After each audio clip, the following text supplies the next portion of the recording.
I'm alive, you know?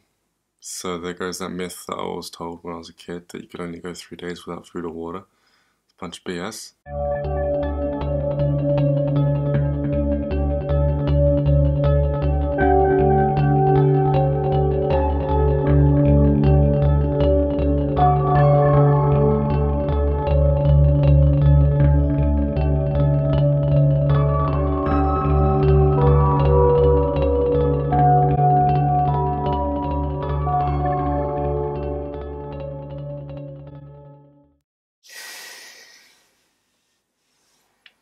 Hi there guys, it's me again, Ryan, and at 5 o'clock this evening I started a dry fast. This isn't the first dry fast that I've embarked on. The last dry fast I did, I made a little documentary about it, and I'm not sure if I've uploaded it yet. It's pretty long. But the thing is I'm a practitioner of yoga. I'd love to be able to do it, or I'd love to do it more than I've done so in the past. But the thing is about yoga is that it tends to bring a lot of stuff up. It gets deep into your emotional body, into your subconscious. Your body is the subconscious mind. But after my first dry fast, I became addicted to sorting through my crap on a level that I otherwise would have been uncomfortable with. You see, normally I'll just get to a certain point. I'll just deal with what's coming up within any present moment. But during that initial dry fast, so much stuff came up and I was able to deal with it so progressively that I actually got excited to continue my dry fast. It was only because of my mindset becoming warped throughout the process that I decided to pump the brakes. But I'm going to choose to continue. I'm going to choose to embark on this journey and become more, I guess, courageous when it comes to identifying other layers within me that I otherwise wouldn't have, foreseen if I did not embark on such an audacious task. Audacious means bold yet courageous. It's one of these words in the English language which I love quite a bit. So, today's day one. I've already picked up where I left off with my yoga.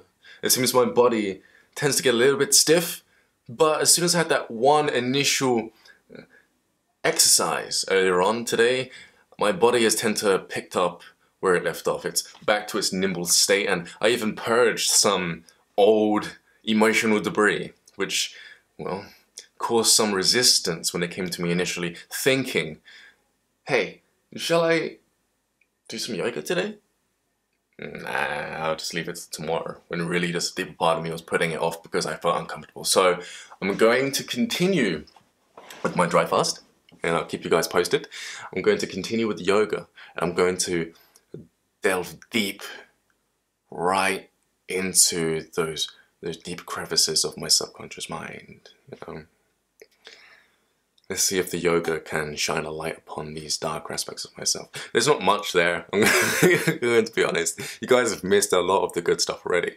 A lot of the childhood traumas, a lot of the resentment and hatred I had towards my father. All of that good stuff, I dealt with that in 2012. So I'm not quite sure what else there is for me to show you guys, for me to fix. But there's always something, That's what I love about fasting or doing any kind of mental exercise, whether it be meditation or just figuring out my stuff.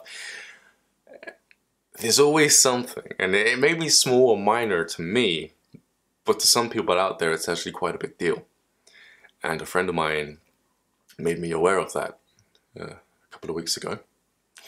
So really, you guys can thank him for me making these videos, or at least continuing the process of making YouTube videos. The sun is going down, or maybe that's just a cloud, but the lighting has gone dark real fast. Anyway, I'm Ryan James Cropper. Tune in, stay tuned in for these little updates, these little vlogs. You know, this is your potential. I cannot stress that enough. Everything I do in life is because I'm obsessed with my potential. I'm obsessed with where I could be.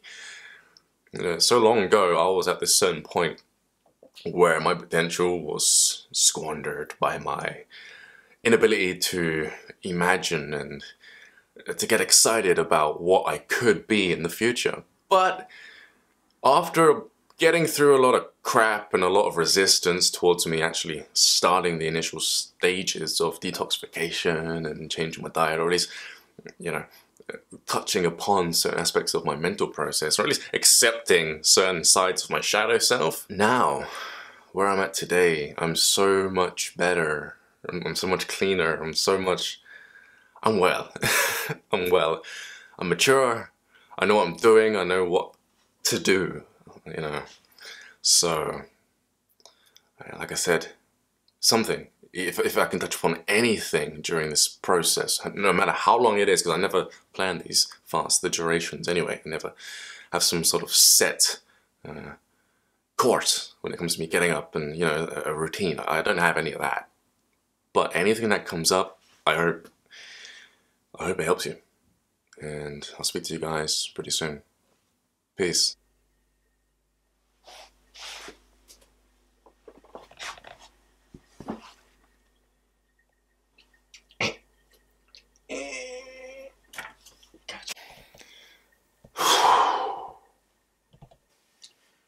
Crazy hair as usual. Okay, so today's Sunday the 26th, 2016, and I'm pretty excited because it's 5:35 in the morning, yep, and in 10 hours time I would have completed my second day of my dry fast. Let me tell you about it. Let me tell you about what has transpired over the last 19 hours.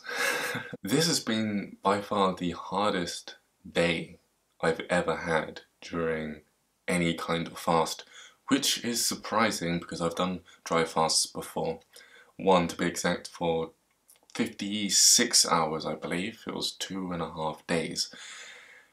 I went through that pretty easily, and that was because I already knew what I was doing when it comes to my mindset, you know, my approach mentally. You have to be mentally equipped when it comes to dealing with, well, sustaining from food.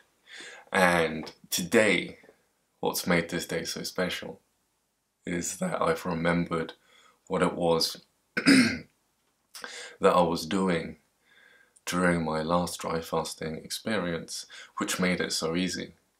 So today was difficult for a while until I started to implement the same things that I was implementing last time, which made my day pretty awesome. It's one thing to crave food to the degree where you start typing it out on your phone, but it's another thing to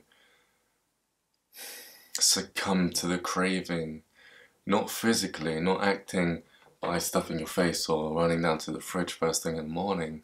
I mean just allowing yourself to have that initial thought process, which you previously had during the meal, your last meal, any meal.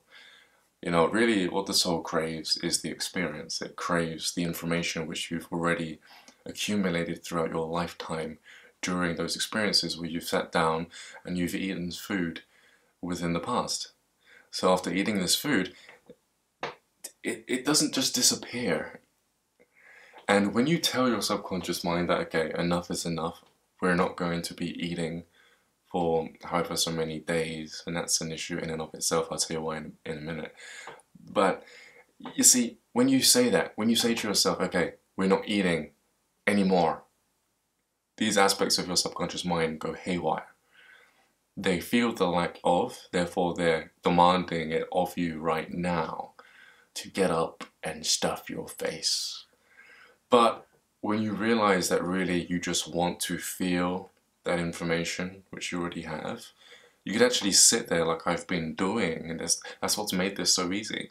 I just sit here, and I remember eating The food. I remember eating the nuts, which I'm calling seeds from now on, because really a nut, that euphemism, I guess, even a bean is a euphemism. You're just talking about the shape. You could correct me on that, but I'm pretty sure a nut and a bean, and even a cacao bean, are just seeds of the fruit or the plant. Therefore, it's just the baby embryonic state of a plant, right? When I think of it like that, I'm thinking that the nutrients in the plant have created this seed, which is a mini plant. Therefore, the nutrients are for that seed, and that is why it tastes a certain way. That's why it's got certain oils, certain sugars. It's for the seed. Same with coconuts. Same with mangoes. Great way of looking at things. Like, I split open a mango seed, and it's this little membrane, this little thing, right? Little baby. Kind of reminded me of a fetus, the way it was like shaped, you know, hunched over with the bulbous head. Didn't have a head, but you get it, right? Every seed, once you sprout it, there's a little tail and so forth. I bit into it, and I noticed that it tasted like the mango. It just didn't taste sweet, because that sweetness is the food created by the plant for the embryo of. Let's stop looking at it like a human. It's probably freaking some people out, but that sugar, that life force, crystalline sunlight, is for the seed of the miniature plant, which is in hibernation. It's not active yet. It hasn't become culturized. So when I look at it like that, and then I started to eat, you know, that flesh of the mango, to my surprise, my consciousness was able to notice that additional information other than the information of this is sweet. So now when I'm eating it, I'm able to taste the plant itself and its relationship, get this, its relationship to the sugars. It's an entirely new experience to eat fruit and for your body to recognize the sugars, its structural information, and how that structural information is for the seed, which it's also recognizing within its taste buds, within its processor. Your body stops looking at it as a source of food and more of information, more of an experience. It's like your body's feeling into the program of life, of vibration, and it's enjoying it, and that's why you enjoy sugar so much.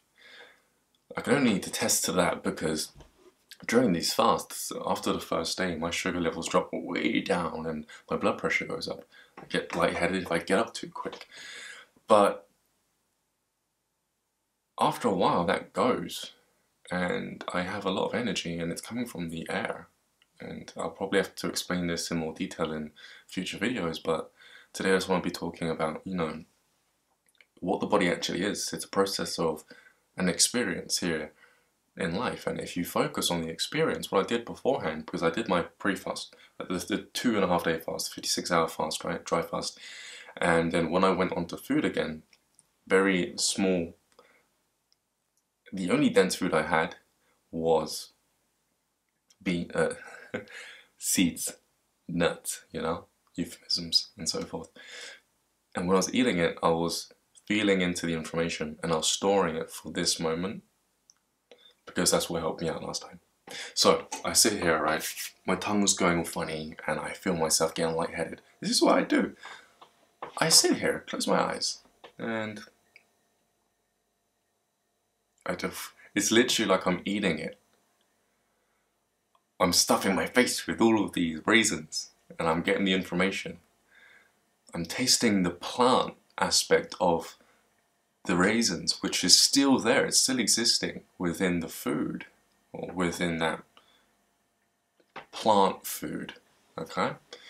And yeah, you know, your body can shift into these, whoa, where was I going with that?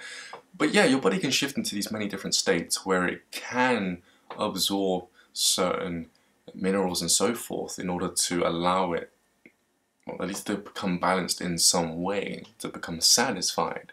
But once the soul's satisfied, I've noticed through these memory techniques, my body stops exhibiting the cravings and the symptoms of detox. My tongue, my mouth filled with saliva, and I didn't have a dry mouth. Not only that, but I didn't feel hungry because I felt satisfied. Strange thing, I haven't eaten in 2 days. And all of a sudden, my thought process is preventing me from being hungry. So obviously, being empty doesn't make people hungry, because otherwise I would be hungry. So it has to deal with the satisfaction, or in other words, the processing of information. And that deals with your attentiveness to food. A lot of people are sleepwalking through life. We see this all the time. And a lot of people also sleep eating through life. Unconscious eating, let's put it that way, where they're not paying attention to the taste, therefore their soul, or I am my intuition, okay? So I would say I am processing the information fully throughout that experience, that sit-down meal. I'll be present, turn off all these subtle vices. However, a lot of people, they're not present.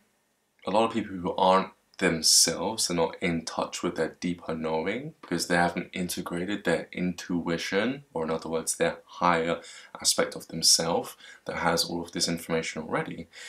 They would eat and eat and eat and eat, and their soul wants them to slow down. Their intuition wants them to slow down to experience everything, but even to some degree, their intuition is becoming hindered by the wrong information. In other words, a person who is unconsciously eating believes that they need to unconsciously eat and guzzle everything down because they believe that they are deficient. What they don't realize is, if they just slow down, then they'll be able to absorb more information. Therefore, they'll be able to stimulate their taste buds way more often. But they're not doing that, so they're just sliding this food past the taste buds and they're getting only a fraction of the experience, therefore they feel the need to eat more. So, yeah, you know, new breakthroughs today. Everything is super chill. I'm deciding to do everything in the morning rather than waiting till the night. My hours have completely shifted. I slept all day I was going to say last night, but all day yesterday. And I feel pretty good now. Got these awesome glasses, check them out. I'm just looking into the monitor. Wow, I look so strange with glasses and a beard. I'm just looking at the monitor if it looks kind of strange. But you see the blue tint. Let me just zoom in. Oh, is that too much? Nah.